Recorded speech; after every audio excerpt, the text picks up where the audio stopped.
I was very caring and spoiled my husband. Instead of being grateful, he acted entitled. While I was pregnant, I found out he was cheating.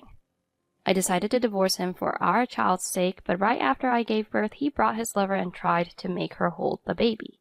At that moment, a midwife helped me. How exactly did this midwife save me?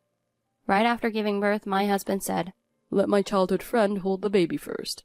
But the midwife's words made him turn pale. I've always liked taking care of people and couldn't leave those in trouble alone. I have 2 younger brothers and a nurturing personality. I had a husband who needed a lot of care. His name was Austin, and he was such a messy person that it triggered my maternal instincts. Oh, so you couldn't keep up with taking care of him? People who are too caring need to be careful not to be used and abandoned. I didn't realize it at the time, but I was being used by my husband. I met him in my early 20s, and we started dating because he showed up to a group date with a crooked tie, which caught my attention. We both lived alone, but I was like a devoted wife to him. On weekends, I would go to his place and do almost all the housework for him. By the time I reached my late 20s, "If you're coming over to do chores all the time, wouldn't it be easier if we just lived together and you did them? Shall we get married?" my husband suggested this, and I agreed without hesitation. But even after we got married, his messy habits didn't change. As the first and second years of our marriage went by, he started treating me with more indifference. No matter what I did for him, he acted like it was his right to have it done. He began prioritizing his friends over spending time with me on weekends, so we spent less and less time together. Even though I had liked taking care of him, I felt neglected being left alone. I often vented to my best friend from school, Catherine, but she would remind me, "I told you to date someone more responsible and kind before you got married. Jill, I know you have a thing for hopeless guys." She would just say and sigh. When I was dating my husband, she used to get angry on my behalf, but now she seems exasperated. Still, I was grateful she remained my friend, and I tried not to complain about my husband too much. It seems Jill has poor taste in men. Well, in Jill's case, it seems like she intentionally chose a loser, so she has no right to complain. When I got pregnant, my husband was overjoyed, and I thought we could be happy as a family of 3. Well, that ideal didn't come true. Something happened during my pregnancy that changed my feelings for him. When I was suffering from morning sickness, he didn't show any concern for me. "Morning sickness? Again? Ugh, that must be tough." He didn't help out at all, even when I couldn't do the chores properly. He just left the house messy. At the time, I kept my dissatisfaction to myself. I had heard of husbands who blamed their wives for suffering during pregnancy, so I thought my situation was still better. But when I entered the stable period of my pregnancy, I went out with Catherine and discovered a secret about my husband. That day, my husband was out early because he had plans with his male friends. Catherine and I were at a shopping mall discussing where to go next when Catherine suddenly looked away from me, her eyes widening, and then quickly looked back at me as if nothing had happened. I have a keen sense for noticing things like that, so I followed her gaze and saw my husband walking with an unfamiliar woman. And they were walking hand in hand like lovers. Seeing that made me feel so down, like I had just witnessed something I shouldn't have. "Jill, let's take a break at that cafe over there." Catherine, worried about me, led me to a quiet seat in the back of the cafe. I'm sorry for reacting so weirdly. "Stress isn't good for a pregnant woman."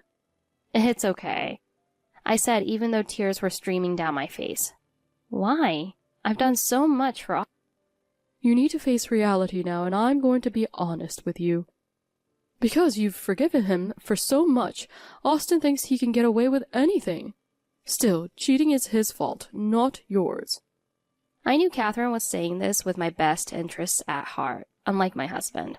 Her support kept me from falling apart. I decided to stop taking care of my husband so as not to mislead him anymore. Thanks to Catherine, I finally woke up. If Catherine were a man, she would be a great match for me. After that, I hired a private investigator and got proof of my husband's affair. The other woman was his childhood friend, Sally. I also discovered a certain secret about Sally, so I felt pretty confident. I stopped doing my husband's chores and only did my own. When I did make dinner for him, "Hey, where's my dinner?" he asked. When I ignored him, he started buying meals from the convenience store or eating out. After about a week of this, he ran out of clean white socks and complained to me again. Hey, why haven't you washed the socks? And if you don't wash the shirts today, there won't be any for tomorrow, you know? I kept silent, but he persisted. You used to do all this for me before. What's suddenly wrong with you? I can't do laundry or cook. When he kept bothering me, I said coldly, I'm not your housekeeper, you know. After that, he stopped talking to me altogether. By the way, he started going to the laundromat for his laundry. It's about time he started doing things himself, right? Is it a relief that he didn't explode? Am I a stay-at-home wife? My husband is lazy and thinks getting angry is too much trouble, so when he does get mad, he must be really upset. By the way, I kept working until I got pregnant. Even before that, I was working and doing all the housework. It's a bit dangerous to continue that after pregnancy, isn't it? But once I stopped doing everything for my husband, I felt so much relief, both emotionally and physically. I woke up wondering why I have been taking care of others while enduring so much hardship. I even thought about going back to my parents' house because I was worried about living with a cheating husband and the stress it might cause. My parents' place is only about a 15-minute drive from our house, and it's convenient for visiting the maternity clinic. But since I wasn't feeling that stressed after all, I decided to continue staying at home. About a month into this, my husband's anger exploded. Why aren't you doing my laundry? You're ignoring me. You're supposed to be my wife. I married you because you do the housework for me. When he yelled like that, I thought it was time and called my mother-in-law on the spot. Oh, Mom, I'm sorry, but could you and Dad come over together? I'm thinking about divorcing Austin. When I said that, my parents-in-law came right away. My mother-in-law and I are close, and she always prioritizes me over her son when something happens. I showed the results of the infidelity investigation once my in-laws had gathered. My husband went pale, sweat beading on his forehead, looking completely stunned. It turns out Sally, his childhood friend, was his affair partner. You both know her, right? When I asked, my in-laws got down on their knees with my husband. Jill, we're deeply sorry for our son's despicable actions. I'm truly deeply sorry. This is unforgivable.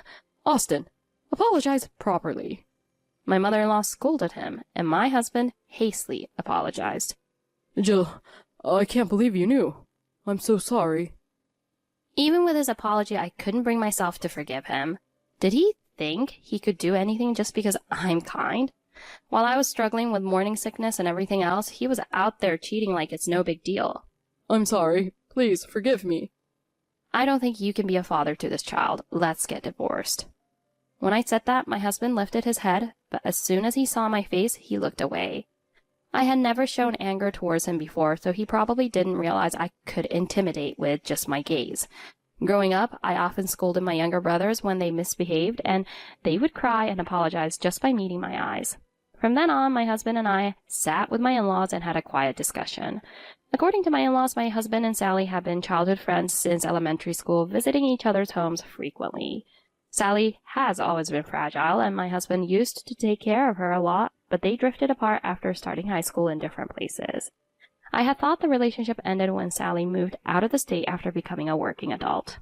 At least that's what my in-laws had told me. Then my husband explained further. Sally came back here 3 years ago. Huh? 3 years ago, but that's before we got married. Well, Sally says she was too weak due to illness and couldn't work. She's been receiving help from her parents and recovering at home. She just went out with me on weekends to have fun. He said that, but there were also photos of Sally entering and leaving hotels. I found it strange. How could she do that if she's ill? But it looks like she's going to hotels. She started going to hotels about 2 years ago, but she said it's okay for her to do that. But she doesn't have the energy for things like childbirth. He said that, but both my parents and I were puzzled. What kind of convenient illness is this? It's severe enough that she can't work, right? Shouldn't she avoid strenuous activities and such? Is it something related to mental health? At that moment, my husband seemed to have exhausted all explanations about Sally. I was already fed up and felt there was no point in listening to his explanations, so I decided to just let the conversation flow. Maybe you should have married Sally instead, Austin. Sally is delicate and can't handle household chores, so I'd have to take care of her forever, right? That's why you're different, Jill. You can do anything. When my husband said that, both my in-laws and I were furious. What do you think marriage is about? Marrying Jill with such thoughts. Who do you think you're talking to? You can't even be a husband or a father. I'm going back to my parents' house. When I yelled in anger, my husband, visibly shaken by my intensity, turned pale and apologized repeatedly. I'm sorry. I don't want to divorce you, Jill. From now on, I'll cherish you, Jill. It's too late. I'll involve a lawyer, so stay away from me from now on. Immediately after that, I packed my belongings, and the next day my parents came to pick me up. My husband tried to stop me, but he got yelled at by my father and ended up standing there half in tears. What a pathetic guy. I guess this is what you get when you like bad boys. It's not like I specifically like bad boys, you know. I just want to be treated nicely by someone I like, and I want to be valued. I just have a strong desire to take care of others. After that, I went back to my parents' house, and my father started driving me to and from work. His workplace is a bit far, so I ended up waiting at the office entrance for about 20 to 30 minutes on the way back, but it's fine with a chair there. But about 5 days after returning home, my husband started ambushing me after work. He arrives about 30 minutes earlier than me, and since his workplace is closer, he must have hurried over. How dare you treat me like that the other day? I got lectured for hours by my dad and mom after that, you know? He stormed into the hallway shouting like that. Well, if you got lectured, maybe you should reflect on your actions. It's your fault for cheating, so what are you even saying? Anyway, I won't be satisfied until I get an apology from you. Get down and apologize. We were arguing like that, drawing attention from nearby employees. What a mess. When my dad's car arrived, my husband hurriedly fled, so I was finally free. But even after that, my husband kept ambushing me after work, fleeing whenever my dad's car showed up. I had no choice but to wait on another floor in the company, then get a call when my father arrived and get into the car right away. But if it's like this every day, it's tough for me too. Can't you work remotely? Yes, Catherine suggested it to me over the phone, and I immediately consulted my boss. Since my job is administrative, I was allowed to work remotely until I go on maternity leave.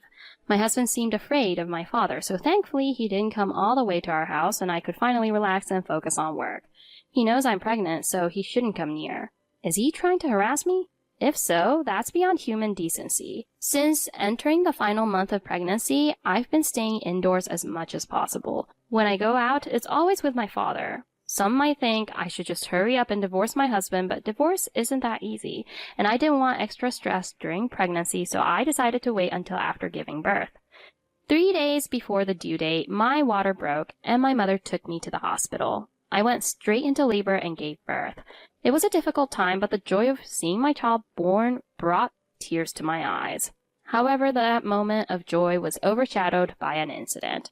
When the midwife said to me, "Look, there's Mom! You did a great job, Mama!" and tried to hand me my daughter, but suddenly my husband and Sally barged into the delivery room. Nurse, wait a moment. I want Sally to hold the baby first. At that, both the midwife and I were stunned. She wasn't a nurse, but rather a midwife, I thought, bewildered. The midwife firmly held her daughter and glared at my husband and Sally, refusing to hand her over. Without realizing the tension, my husband and Sally said, "Come on, Sally, it's your turn now. Ha ha." She looks like me. Feeling a bit anxious, I intervened to stop them. What are you thinking? Sally can't have children. Besides, if you and I divorce, this child will be ours. My husband spoke disdainfully of me as he tried to snatch our daughter from the midwife, but the midwife held her firmly, determined not to let her be taken away. There's no way I'm letting you hold her. You've got some nerve. Have some shame. Know your place. At that, my husband started losing his temper. Who do you think you are? I'll file a complaint against this hospital. Should we ask your parents and your in-laws if your claim is correct? Look, everyone's here, aren't they? The midwife said that, and when my husband and Sally looked behind them, there were both my parents and my in-laws standing there. My husband and Sally turned pale. They weren't here just a moment ago, my husband muttered. I had refused to have anyone present at the birth and had agreed with both my parents and my in-laws that I would contact them once the baby was born. I felt embarrassed to be seen suffering like that, so I didn't want anyone there. But by the time I finished giving birth, it seems my husband had called his mother. I want to talk to Jill again. My mother-in-law was appalled and told my husband that I was having a baby. Jill is in the middle of giving birth right now, is she not? Wait a while to talk about it. Fine, then I'll go see Jill myself. If I say I'm her husband, they'll let me in. My husband said that and headed towards the maternity ward, so my mother-in-law contacted my parents. It seems both set of parents rushed to stop my husband. That happened right around the time I had finished giving birth. What perfect timing. Also, that midwife is quite assertive, huh? By the way, the midwife's name is Catherine. Since high school, Catherine had wanted to work in obstetrics. I'll leave it to you, Catherine, for my childbirth. Sure, it's a promise, right? We were saying that to each other when we were students. When I became an adult, I had forgotten about that promise, but when I wondered if I might be pregnant, I consulted Catherine, and she said, Why don't you come to our clinic? It's close to your home, right? Remember when I promised to handle your childbirth, Jill? I can finally fulfill that promise, she said, reminding me of a promise made 10 years ago. The hospital I relied on was a private clinic that accommodated midwives and patients' schedules to some extent. Am I okay with a friend being my midwife? Did I rely on Catherine for help often? It seems like there were a lot of opinions online about not wanting acquaintances to handle their babies. Back in high school, we were both on the swim team and often went on trips together, soaking in the saunas. I guess I didn't feel uncomfortable since we're familiar with each other's bodies. Maybe it's just my nerves of steel. Then I told my husband loud enough for Catherine, my parents, and in-laws to hear. I know very well how much you've been causing Jill's suffering. I've heard about you since we were dating and I was there at your wedding, remember? Didn't I tell you? Please make Jill happy. You're Jill's... You made Jill handle all the housework even though she works longer hours, right? I've heard that even during her pregnancy when Jill was suffering from morning sickness, you didn't lift a finger to help. I can't forgive someone like you being Jill's husband, not as a friend. When Catherine said this, both my parents-in-law and my parents turned their stern faces to me and my husband. Jill, is that true? Not just cheating, but has Austin been causing trouble for you all along? When asked by my father-in-law, I nodded. Yes, he just left everything to me. Still, during pregnancy, I wanted him to help even a little. Since we were dating, I've been taking care of things at Austin's house, and since we got married, he has never done any housework. As I said this, my parents and in-laws confronted my husband, each blaming him with accusatory words. Then Catherine said to me, Indeed, the one who deserves to hold her first is the mom who worked hard. And she let me hold our daughter, and I cried at the warmth of our daughter. While I have been aware of becoming a mother, holding her made me resolve to protect this child forever. When everyone fell silent, I turned a cold gaze to my husband and said, I want a divorce soon. I'm not interested in you anymore, but I'll definitely demand child support. The child will be under my custody. You should pay child support. Sally can't have children due to her illness. Isn't that pitiful? Have you really confirmed that she can't have children? By the way, what's the name of her illness? I heard from the private investigator in the infidelity investigation that Sally is married and seems to be dedicated to her husband. Still, if you care so much about Sally, you should protect her for the rest of her life. When I said this mockingly, Sally showed signs of agitation. Jill, what are you saying? There's no way that's true. Suddenly becoming suspicious, my husband also began to doubt Sally. You're kidding, right? You're married? Oh yeah, take me home sometime. You live with your parents, right? When asked this, Sally did nod. My husband's complexion rapidly worsened. At that moment, Catherine said, This is causing unnecessary stress for Jill and the baby, so please leave. And with that, my husband and Sally were shown out. My parents-in-law were furious and took my husband and Sally home, so I returned to the hospital room and received comfort from my parents.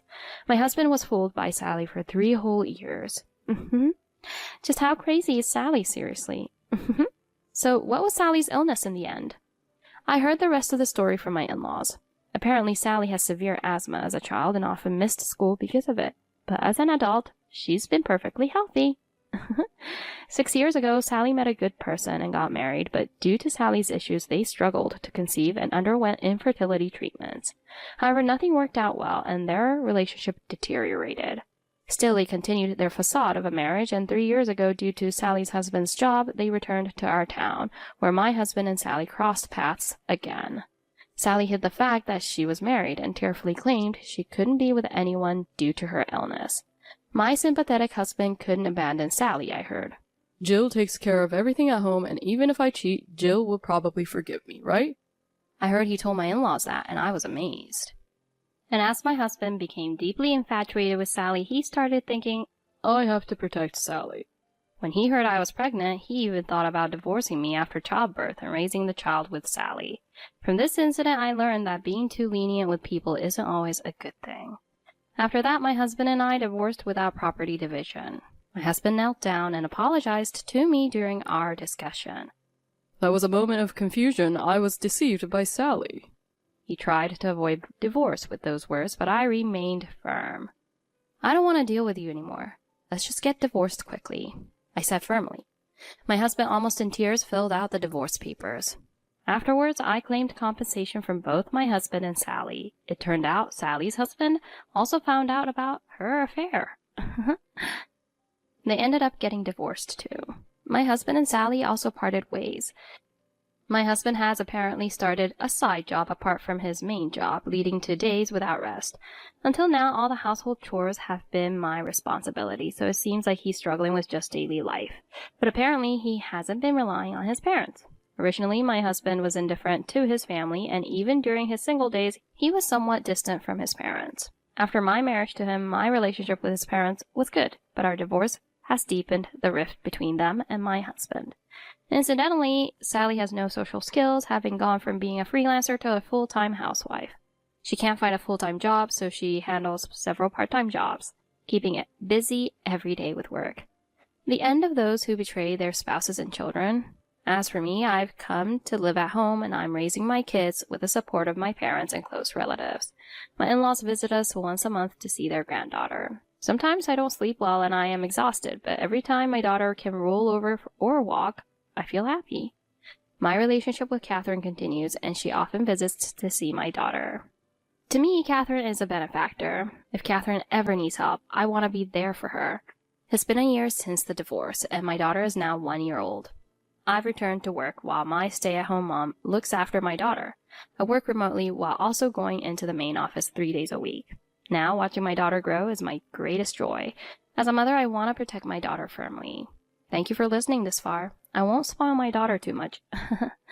It's great that there are many supportive people around. Hang in there with parenting. Thus, Jill cut off her husband, who only took advantage of her and did not even do things for himself. Her husband now, without anyone to take care of him, must be leading lonely days. In the world, there are various types of people. Those who are good at relying on others, those who are good at taking care of others, and more. Both probably do not lead to good results.